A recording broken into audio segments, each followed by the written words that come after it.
Am I the jerk for telling my partner that I'm not okay with them naming our child with their sibling instead of me? My wife, who is 26 years old, is pregnant with our first child. She did a test to determine the sex of the baby early in her pregnancy during the first trimester, and we found out we were going to be parents to a little girl.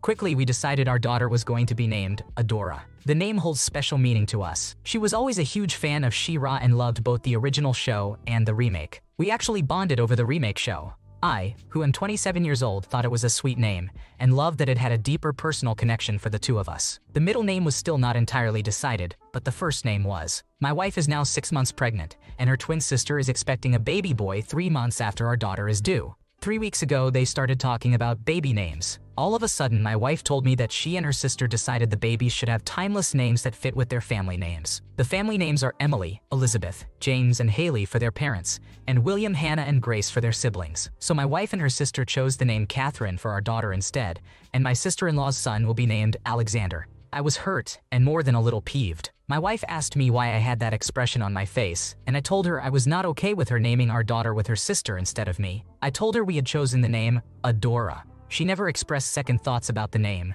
We were just working on a middle name. I told her I was supposed to be the baby's other parent, not her sister, yet she takes her sister's opinion on board and decides they'll name the child we are having together. I told her I had not expected that from her, and I thought she truly respected me and was excited to be on this journey together. She asked me if I was really that upset about it, and I said yes. I told her I wouldn't lie and say I was okay with it. I told her she basically cut me out of the process in the end if she were to go ahead with this. My wife has been quiet since this. Her sister was furious with me for telling my wife I wasn't okay with it. She told me I should respect their twinness. She also told me I got to make all other decisions with my wife, so why was I being such an asshole about this? She told me to get over myself, and then she accused me of acting like a child. Am I the asshole? You are not the one at fault. That attitude isn't going to get better after the babies are born. Parenting decisions are to be made by the parents, not unilaterally and not with one's womb mate. Hold your ground, you're the father. Am I the jerk for skimming money off the top from my roommate's grocery share? I, a 24-year-old female, share an apartment with my 2 roommates and close friends, Nikki and Leah. We all make around the same amount and split rent equally. Nikki and Leah need to go into work every day, whereas I mostly work from home and happen to be a pretty good cook. We all agreed that instead of eating out or hiring a maid or cook, they would each pay me $5,000 a month for groceries, a total of $10,000. I would not contribute towards the household groceries cost. Instead, I would cook 2 to 3 meals daily for all of us, handle the kitchen cleanup, and buy groceries. This arrangement has worked well for us for nearly 2 years. Sometimes there may be $1,000 to $3,000 left over from the $10,000 they have given me. Sometimes I get a good deal, and sometimes we just eat less. Instead of transferring this money back to them, I have been keeping a rainy day apartment fund to be used in case of emergencies. I may have made a mistake by not telling them about this fund, but that is because Nikki and Leah have a tendency to not save and spend every coin they get. Plus, none of us make a large amount of money anyways. We all make about $35,000 to $40,000 a month. If I told them about it anytime there is a concert or a sale, they would demand it and spend it. Over 2 years, this fund has grown to be about $45,000. Although it is not life-changing money, it is more than any of our monthly salaries. As fate would have it, the rainy day arrived yesterday. I am not very sure what happened, but from what I gather, Nikki had been trying her hand at microwave cooking using recipes from some 5-minute craft-esque video and completely sparked or burnt our microwave, which belonged to our landlord. Now we have to replace the microwave at our own cost, which is around $12,000. Obviously, Nikki will pay for it as it was her fault. Nikki started to panic as she has not gotten her salary yet and she is broke. I told her and Leah that it was fine and I had a fund that was about $45,000. Nikki could use her half of it to buy a new microwave. They went ballistic and accused me of making money off them and skimming money off the top. Neither of them is talking to me, so I gave them all of the money. Was I really the antagonist? You haven't done anything wrong. They agreed to pay you $5,000 each every month for cooking, which covered the cost of food and your labor. Honestly, the leftover money should have been yours because it reflects your efficient management of the household. You should definitely consider how much it would cost to hire someone else for cooking and cleaning. They might realize how much money and effort you've been saving them. Am I the jerk for wanting my spouse to stop sleeping in the living room when I'm out there? My husband, who is 28 years old, and I, who am 27 years old, live in an apartment. We have a spare room that contains our desks and his personal computer. He likes to watch shows and play games on his computer in there, and when he is home alone, he is typically in that room. I enjoy being in the living room more. We have a sectional couch that is more comfortable than my desk chair, and I enjoy cuddling up on it when I eat and watch television or play video games. Most nights when I get home from work, I spend the rest of the evening in the living room. I do spend time in the spare room with my husband sometimes, but it is not very comfortable. Currently, my desk is taken up with his 3D printer, so I cannot eat or even fit my laptop on it. Half of the time, my husband will join me in the living room, and we watch television together. We enjoy each other's company. The issue is that sometimes I will be in the living room playing games or watching television, and my husband will come out and lie on the other end of the sectional. This always results in him falling asleep, which always results in him snoring at a ridiculous volume. This happens every time he lies down on the couch in the evenings. He does not snore like this when we sleep in the bed, just on the couch. Whenever he snores like this, I cannot continue what I am watching or playing because it is so loud. I shake him when he snores and ask him to sit up so he will stop, but he always sleepily says, "I wasn't snoring," and goes right back to sleep and snores even more. Then, I wake him again to ask him to stop, and the cycle continues until I have had enough and have to leave the room and find something else to do. As the years have gone on, it has made me more and more upset because it always interrupts whatever I am doing, and I have to leave the room when I was there first. I have recorded him to show him how loud he is. I have cried to him about how inconsiderate I feel it is. There have been moments that I have screamed at him because he does not seem to understand why I am upset. It is actually driving me crazy. I have talked to him about it countless times over the years, and he just does not get it. He continues to come out and lie down on the couch when I am out there. I constantly ask him not to fall asleep because he will snore, and I will have to leave. He will jokingly say, "I don't even snore," as if it is funny. I am actually losing my mind. He is lying next to me right now, and I snapped and said if he falls asleep and starts snoring again, then it is going to ruin my entire night and I cannot take it anymore. He acted like I was overreacting.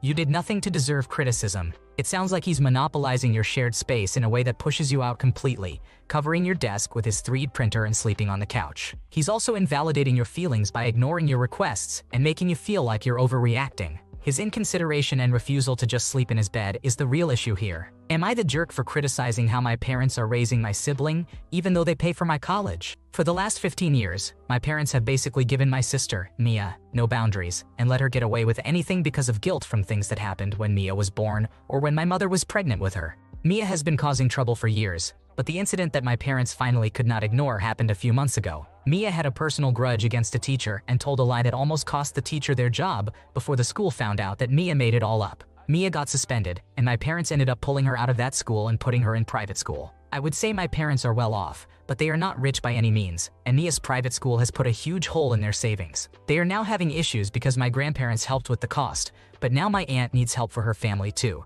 and my grandparents will not be able to give as much. My mother was explaining this to me and that they would not be able to help as much with my college this semester. They usually pay half my tuition. Then they claimed that they did not understand why people are so against my sister. I sighed and told them that I was not even surprised that Mia pulled something like this because they have never given her boundaries. I told them that she is going to keep getting worse if they are always making excuses for her instead of letting her face consequences and/or getting her therapy. My mother basically hung up after that. Later, my grandparents called me and said that I have no right to criticize how my parents are raising Mia, considering they are helping me with my college. My grandparents said they would have cut me off and let me figure out my own issues if they were my parents. If my parents want to do that, fine. They have no obligation to help with my college since I am technically 18 years old.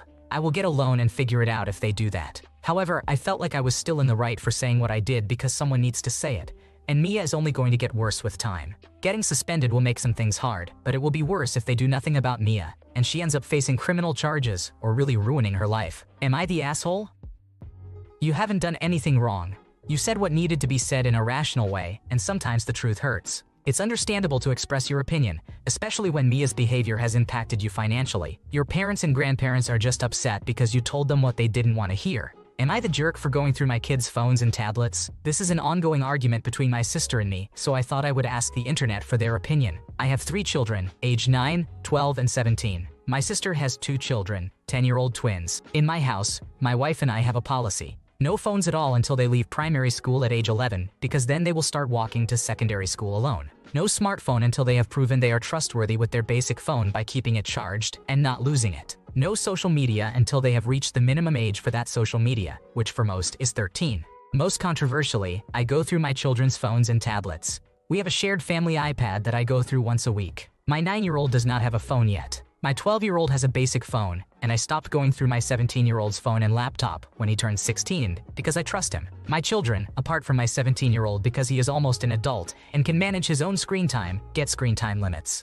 I obviously cannot control what my 12-year-old does on her phone when out of the house, but it is only a basic phone. The iPad only has YouTube Kids and has child locks on the internet. My sister's boys, on the other hand, both have iPhones, both have social media, and both have unlimited screen time. My sister does not go through their phones at all. This would not bother me because each to their own with parenting decisions, but my 12-year-old is jealous. Her cousins are allowed social media, have better phones than her, and do not get their text messages checked through. My 9-year-old, because of his cousins, has been begging for a phone. I said no, and reiterated why internet safety is so important to me because I have had personal experiences. My sister heard this and took me aside. She said I was making her sound like a bad parent, said my way of parenting is invasive and gives my children no privacy, and that she is going to buy my children smartphones for their birthdays if daddy is going to be a stick in the mud. My 9-year-old and 12-year-old overheard this and were very excited. My sister and I have been arguing for weeks now, but my sister thinks I am an asshole.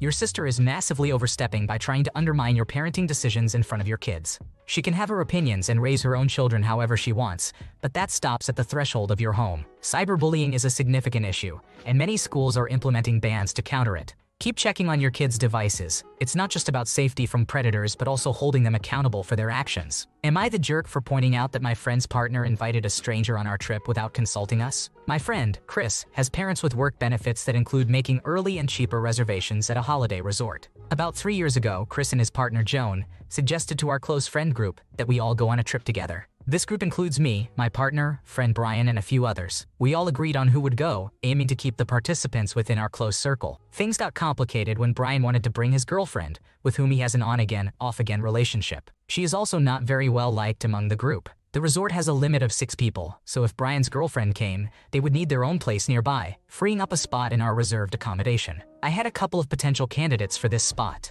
One was Matt, who is more my friend but has been known to the group for years. Chris has even stayed at his house and had meals with his family. The other option was Frank, my best friend who used to be part of the close friend group but now lives in another city. I am the only one who keeps in regular contact with him. Respecting everyone's opinions, I suggested these two as potential candidates and waited for feedback. A few days ago, I asked Chris if he had discussed it with Joan. He said that Joan had already invited her colleague from work, someone only she knows and whom most of us have never met. I was confused because I thought we were inviting close friends to ensure everyone felt comfortable. I told Chris that this was not what I had envisioned, and it was disappointing that they made a decision without discussing it with the group. Joan got really mad, saying she does not need my permission and pointed out that she does not know Matt well either. I agreed but clarified that I had only suggested Matt and was waiting for the group's opinion before making any decisions. Joan also mentioned that I am not the one who is organizing the trip, which I understood as implying my opinion matters less, or simply does not matter at all. Am I the asshole for being upset about this? You've made mistakes here. This is not your trip. It's Chris and Joan's, and they get to decide who gets invited. Trying to invite others without their permission is out of line. If you don't like their guest list or the trip dynamics, it's better to just decline the invitation. Pressuring the hosts to make decisions your way is definitely not the right move. Thanks for watching. When you subscribe, make sure to hit the bell to turn on notifications so you never miss a video. To finish listening to all the stories, check out the playlist in the description.